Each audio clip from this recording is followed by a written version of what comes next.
Hello, everybody, and welcome back. This is The Edge of Adventure. Of course, my name is Adam Asher, and it's my privilege today to introduce you to Michele Rickett. She is founder and CEO at a very important organization doing very, very important things around the world. She is with She Is Safe. And Michele, I just want to welcome you to the show today. Oh, thank you, Adam.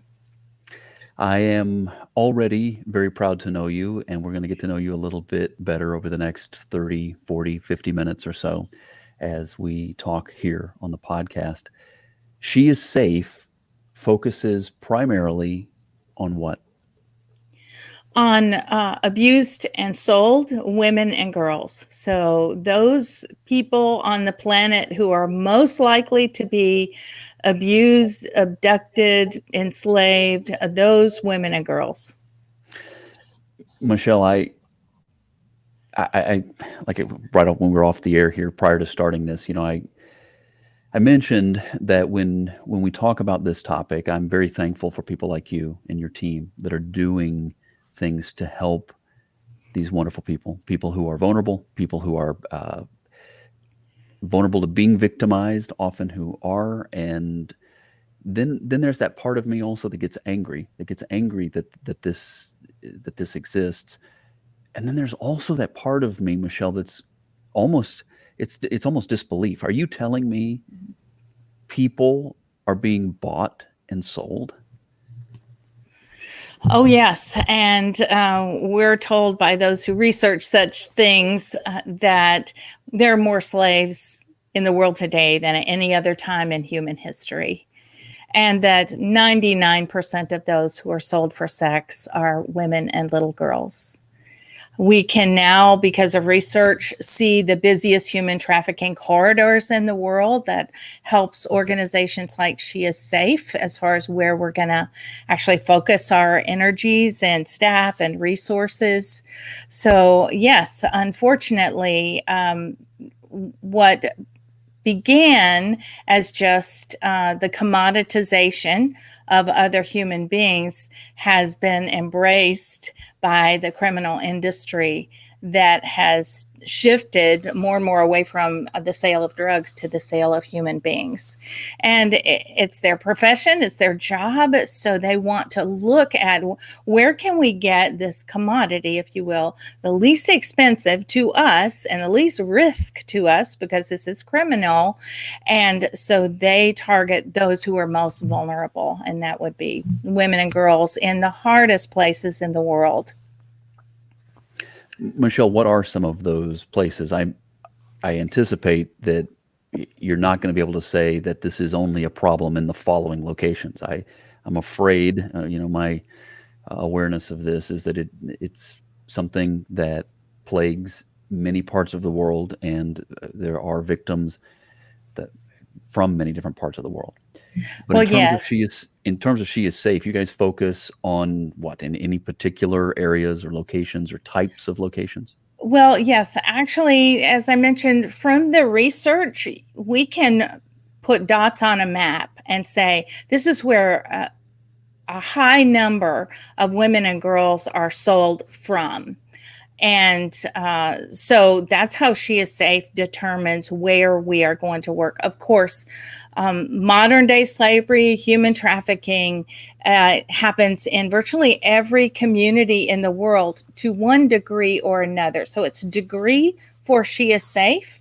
We really honed in on those high risk places. So we're talking about red light districts, we're talking about refugee camps, source communities, border towns, conflict zones, wherever it's really a mess, people are exponentially more likely to be exploited from. And so She Is Safe focuses there. We're right now in 7 countries in one region. We are concerned about sharing the exact location of where we are in the Middle East, but India, Indonesia, Nepal, the Middle East, of course, Myanmar, Uganda, and in the Middle East, we have several partners there. So we're expanding our work there as well, which is it's super exciting to know. Yes, we're as heartbroken and incensed about the issues for women and girls and their sale in particular.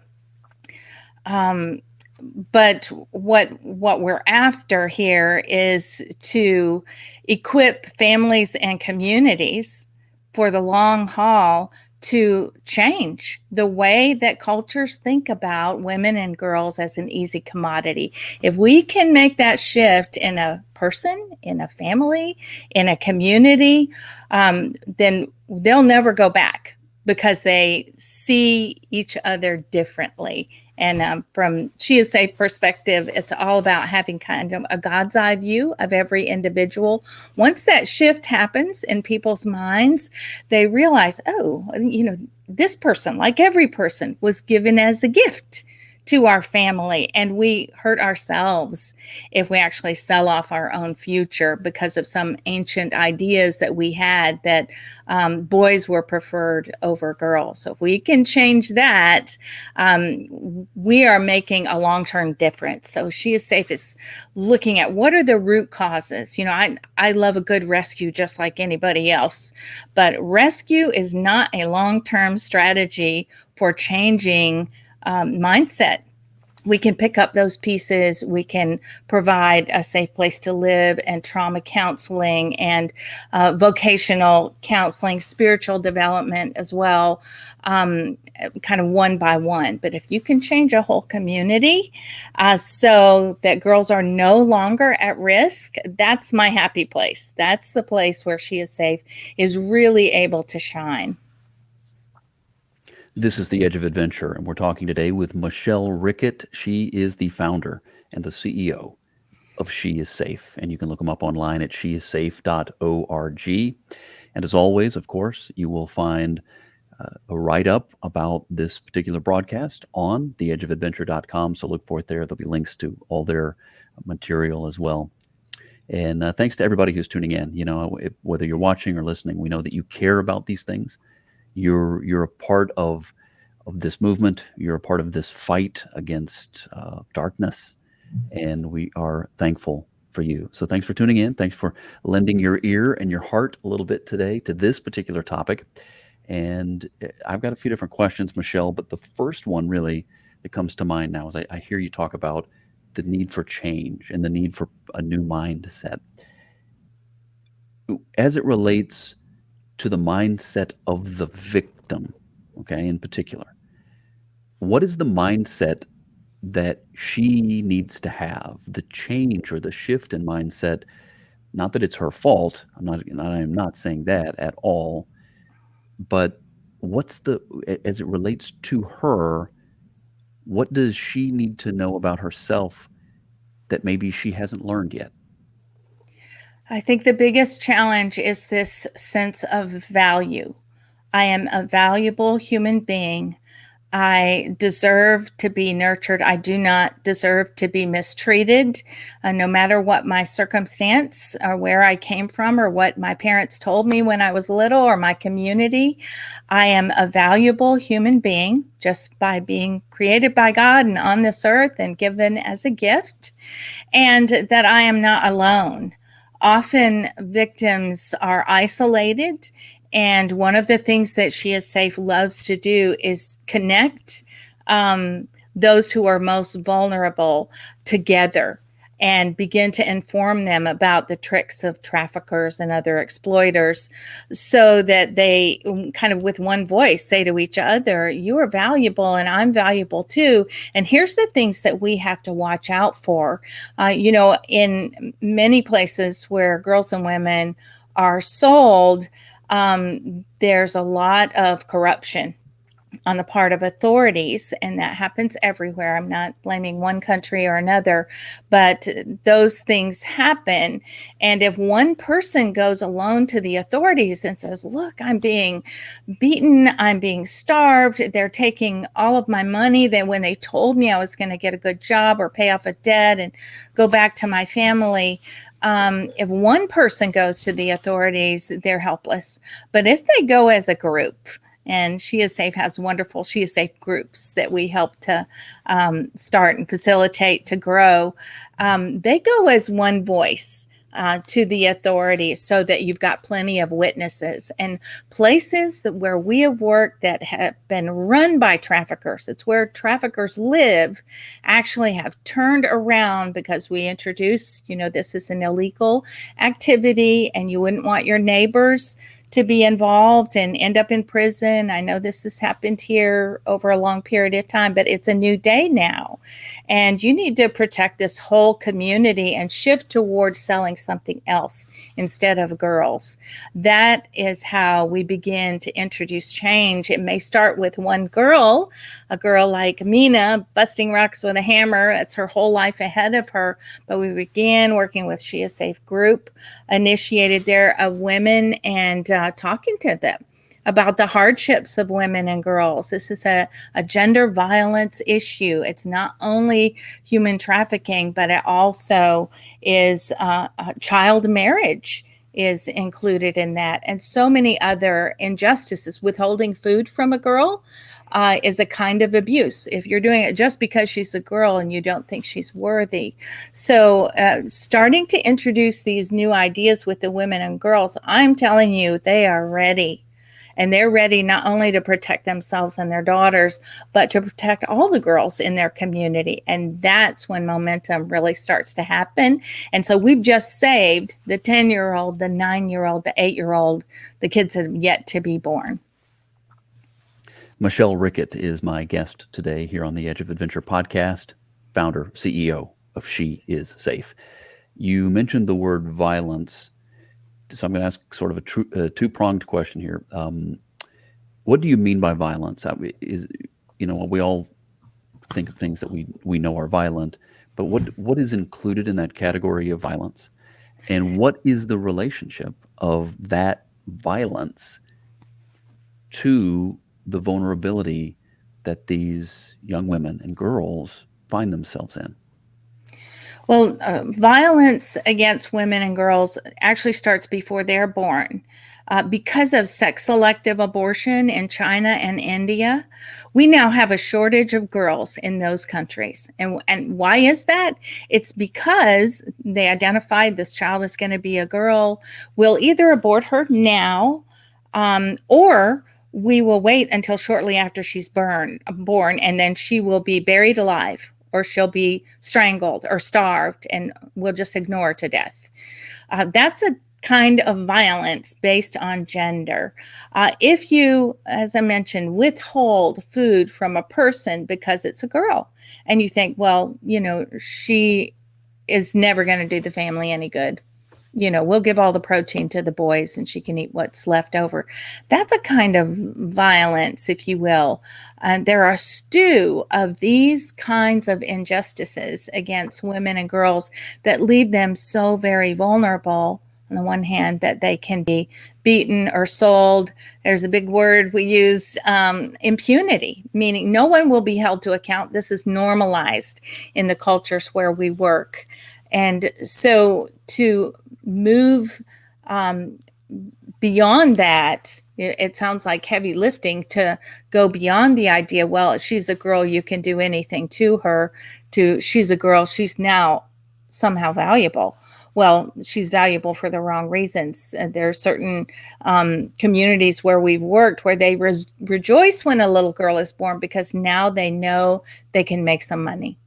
Now they know they can do something for the family. And so for as little as $50, they will sell their daughter. And she will bring to them from the trafficker $50 a month as long as she survives in the brothel. And the average age when a girl begins there is 11 years old. She will survive only 7 years. She'll die of sexually transmitted diseases.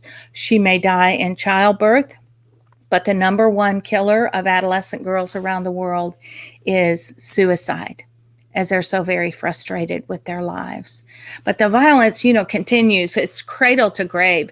The Walk Free Foundation did a study that kind of overlaid the human trafficking map with the gender map.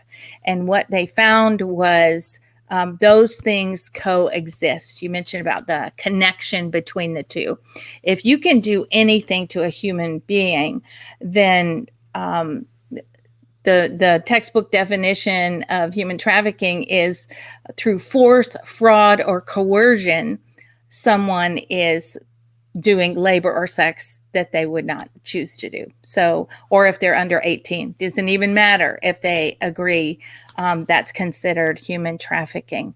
So the force part is what we're looking at. When someone is considered less valuable than a cow, there are these sayings in a lot of the communities where we work, or to educate a girl is to, like watering your neighbor's garden.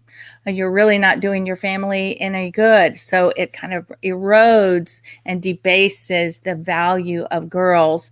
And then, of course, you can do anything you want. And that accounts for why there is so much, not only slavery, but physical abuse of women and girls too. And they're pummeled into believing this is the treatment that you deserve, and you're voiceless.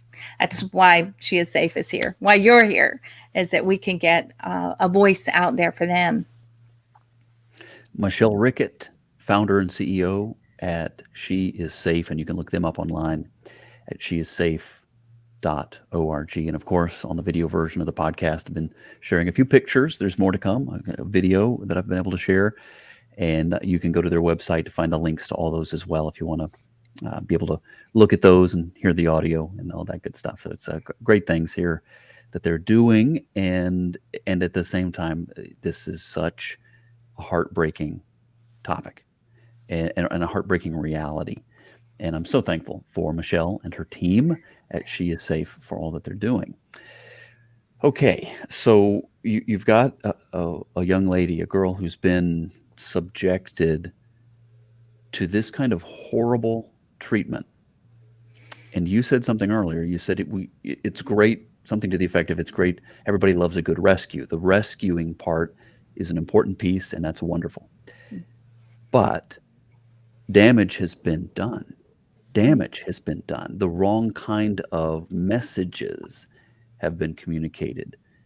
And what does She Is Safe do or recommend when a young lady is rescued from this type of slavery? Well, of course, the very best scenario would be for that girl or her entire family, to be a nurturing place. That generally is not the case. Most trafficking victims around the world are trafficked by someone they know and trust. They may think this is my boyfriend, or this is my neighbor, or this is my uncle. Of course, they wouldn't do anything wrong to me, and then goes downhill from there. But once a person is out of it, it's sort of a daily trauma situation. If you're being raped 15 times a night, you have certain mechanisms as a child to detach emotionally. Maybe drugs and alcohol are involved too. There's a lot of dependence there. So a girl that comes to us, either we find her, some of the places I'm talking about, this is considered legal activity, the selling of girls. And so we know the pimps and the madams and the people on the street and the girls, and we're there as sort of the hands and feet of Jesus. Really, it's our local partners who are the best hands and feet, and they befriend these women and girls. If one becomes pregnant or sick or sees her moment or needs some help, then we can invite, hey, we have pathways to freedom that you can have a whole new life. And so they need a place, right, where they can begin to, first of all, their physical needs need to be met. Probably the majority who come to us have STDs, or they're drug and alcohol dependent. If they're really little girls, they're just so traumatized and confused. So they need this safe and nurturing home, which we provide a couple of those. And they need to be around people who are a little farther along in their journey, of healing that they can kind of look up to. That's really a wonderful way that I think we can lean more heavily on survivors. I actually don't like to call us survivors. I like to call us thrivers and more than conquerors, because ultimately that's where we want to go, not to be an eternal victim, but to say, hey, things can really change. They've changed for me. They can change for you. Then, of course, there's some kind of vocation that this person needs to have as an alternative going forward. So this is a long-term process, the restoration. So, and usually it's the most expensive part of the whole prevention, rescue, and restoration. And that's why I mentioned it's not really a strategy for ending human trafficking. It's picking up the pieces there, even in restoration. But I speak as a not just a survivor, but a thriver myself. I was commercially sexually exploited by my dad, wonderfully rescued as a teen, and I had the privilege of being placed with just a lovely Christian family. So I was able to see normalcy from the inside out of a family. And well, here I am all these years later with this insight and fire, if you will, for others who are in the situation that I was in. And that's the way I feel about it. Every trafficked girl or woman that we talk to. It's like, you have so much to offer. You don't even realize once you get through this period of time, this isn't your whole story. This is a simple, injustice that was perpetrated against you. And when you heal from that, what's going to emerge is all of this richness that can be used for great purposes on the face of the earth. Michele Rickett is founder and CEO at She Is Safe. And of course, you can look them up online at sheissafe.org. Talk to me about the business skills. I know from some research that I've done that you and your team invest in entrepreneurial activity, concepts, ideas. You help to teach these young ladies skills they're going to need, skills they need in order to live, right? And to begin to also break free and build a brand new life. Talk to me about that aspect of what you guys do. Yeah, that really is the exciting thing for me is often people who are languishing, let's say, in a situation where they're just trapped, they're too weak to even muster the strength to dream and imagine what they could do going forward. So one of the things we love to do is work with a whole community, as I mentioned. So for instance, our refugees, Syrian refugee girls, are suffering trauma after trauma. They've seen people killed before their very eyes. They've lost usually a dad and others as they were fleeing. They have no home, they have no education, nothing. They're in a tent. And in these communities, moms are terrified to let their daughters out because there are men trolling the refugee camps to seek vulnerable girls. So the girls are really stuck. They can't even get out. So our partner organization there at the camps began offering a day just for girls. And we rented a large area, so hundreds of girls were brought in, and they were just so delighted to be able to get out. They had a little freedom of mobility, and we started introducing them to a sense of value, and they pick up on it so quickly and encourage each other because they love each other. And then we started talking about what are some things that you would love to do that this community may need, and you may not realize that I certainly didn't early on, is that refugee camps have an economy. People get married there, they buy and sell and barter, and so there is a market there. So we introduce these girls to all kinds of skills, sewing skills, beautician skills, embroidery, computer skills, so that they can take those things and parlay those into jobs or into small businesses. We had one girl in the camp who she started doing embroidery, and she did beautiful work and she loved it. And we said, well, that's probably a good market for you, but our product for you, but let's look at the market. And she said, I already know my market. We said, well, what are you thinking? She said, people do get married in this camp, and I'd like to embroider pillowcases and a cover that could be given as a wedding gift.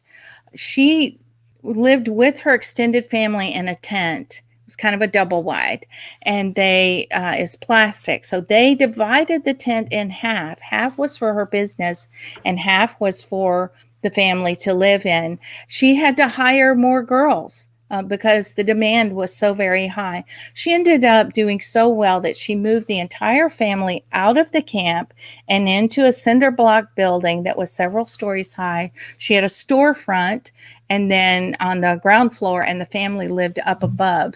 So not only was she not forced or taken by someone in child marriage, but she awakened this wonderful skill that she can enjoy for a lifetime.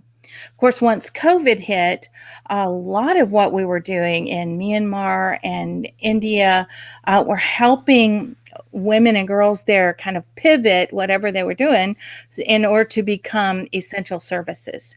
So they could get permission to have a food cart, and they could go to places where people couldn't get out to get food. They learned to sew masks. They got contracts with the government to supply masks and sanitizers and soaps. So helping those women and girls who are most vulnerable, whether they've been used and abused already or they're right there on the cusp, makes all the difference, because then they have options. And if we can get into more communities like that with these, we use the term transformation group, where groups of women and girls with someone that we have trained actually works together every single week on saving together and lending to each other and starting businesses. And then we do follow-up training on how to make your small business successful. Michele, what do you admire most about these thrivers? Well, it's hard for us to imagine, though we can a little bit, the horrible things that these women and girls have suffered. And yet they show up with resilience, courage, love for others in their community, a desire to be generous. I mean, it is remarkable. We have women who start saving about 25 cents a week, the equivalent of 25 cents. And one of the things we encourage them is, now this is your loan fund for you all to help fund your businesses, but also please set aside a benevolence fund.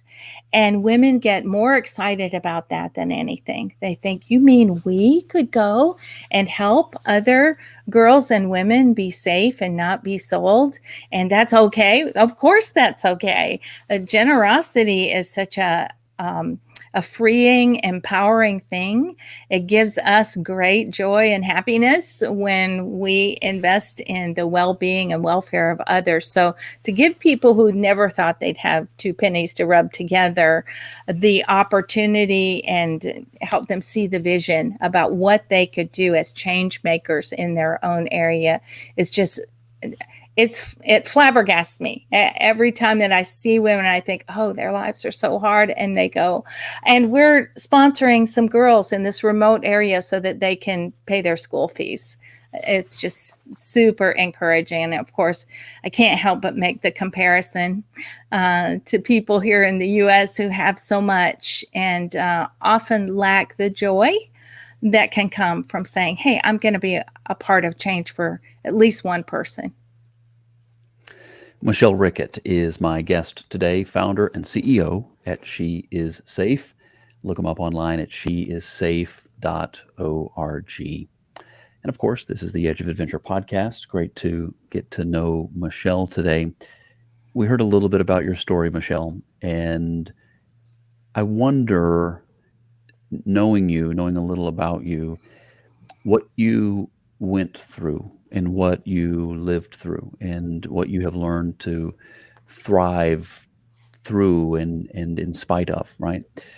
Does that give you a sense of responsibility to help others? And because I'm fascinated by this particular topic, because in life stuff happens to us. Stuff Mhm. happens to all of us. Everybody's got a different story, but I think we all kind of come to a point where these bad things have happened. I can either stay locked, kind of prisoner to those bad things, or I can make a decision to use them for good somehow. And I see that that's happened to you, but walk us through that, both as it applies to you and also your admonition, your words of advice to people listening today.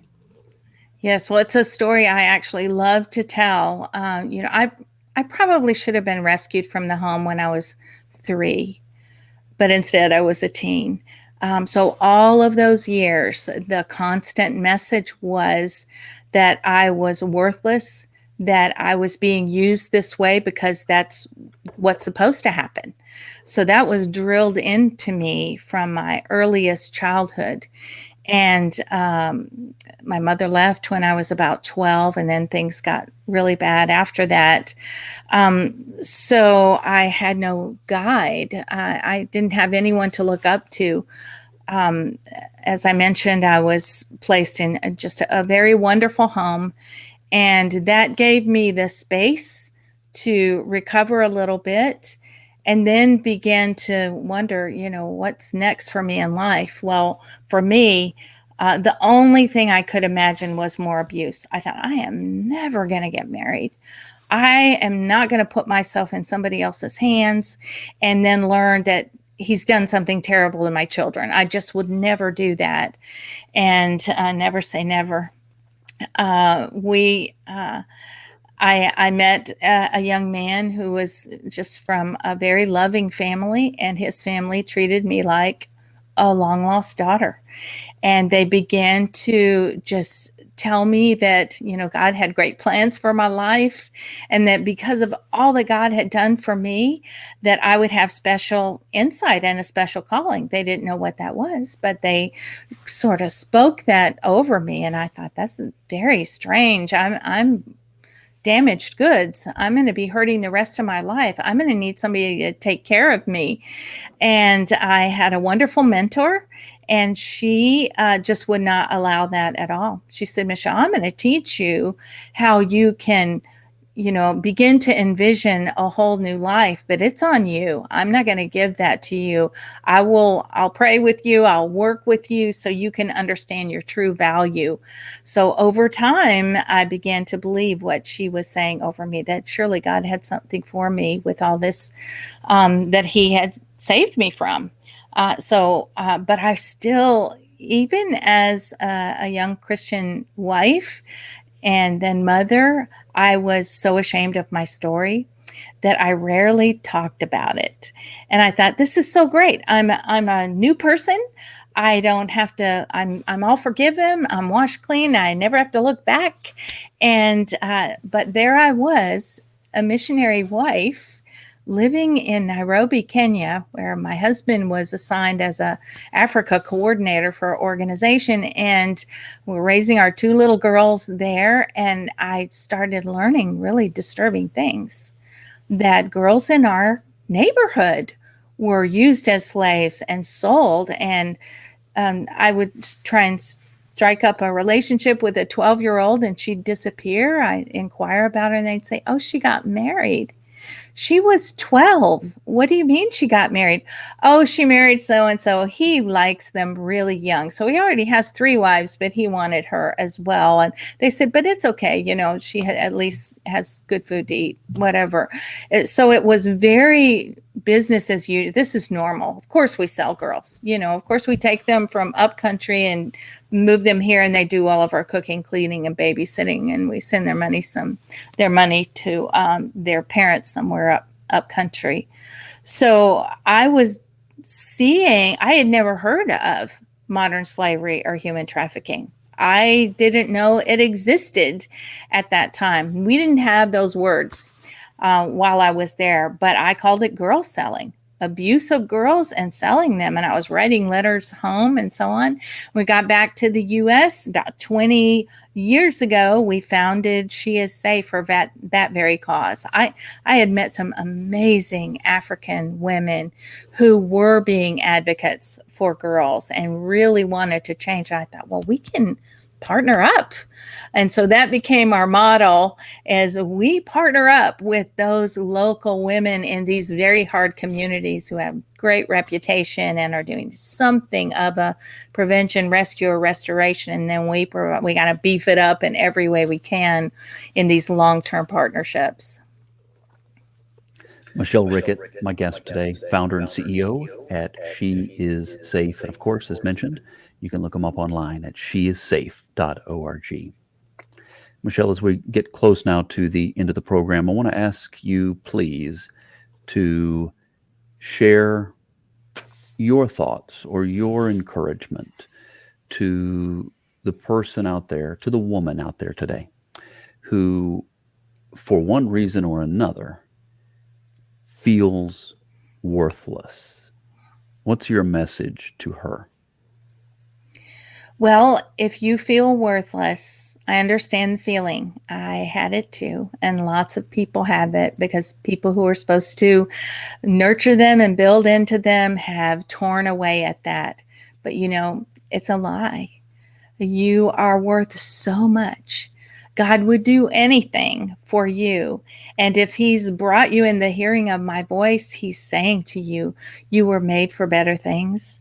And I want to show you, if you'll partner with me, I will show you what you were created to be and to do going forward that will bring you great joy and be a blessing to so many others. And you'll be able to look back and, in a way, redeem the past. Because it's often what God uses, to make a diamond, there's a whole lot of pressure and darkness for something beautiful to come out. So I would say, certainly don't give up on the good things that God wants to bring into your life. It's just around the corner and you can't see around the corner, but He can. Reach out to those people who have whispered in your ear, you are valuable.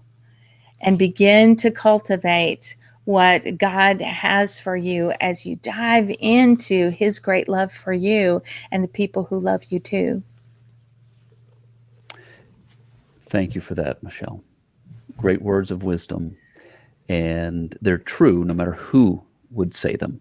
But when they come from someone who has walked that path, that means so much more. So thank you. Thanks again for your time. I want to find out now what we as listeners and viewers, what we can do to help for that person that watched today and says, yeah, this is something I need to be a part of.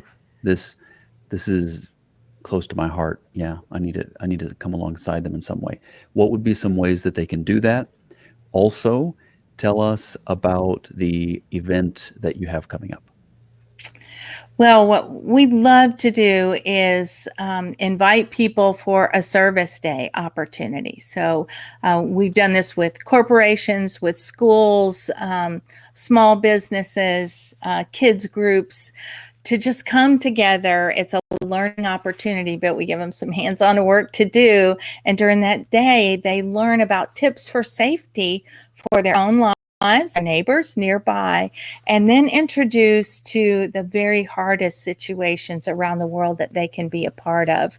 So it really helps us address human trafficking and abuse here in the U.S. and also overseas, and gives people a glimpse of something they can do to make a difference. I think our children are being exposed to a lot of information about human trafficking, and we don't want them to be terrified citizens. We want them to be courageous citizens and know that if they have freedom, if they have good family, they have voice, they have opportunity to speak up for someone who dares not speak.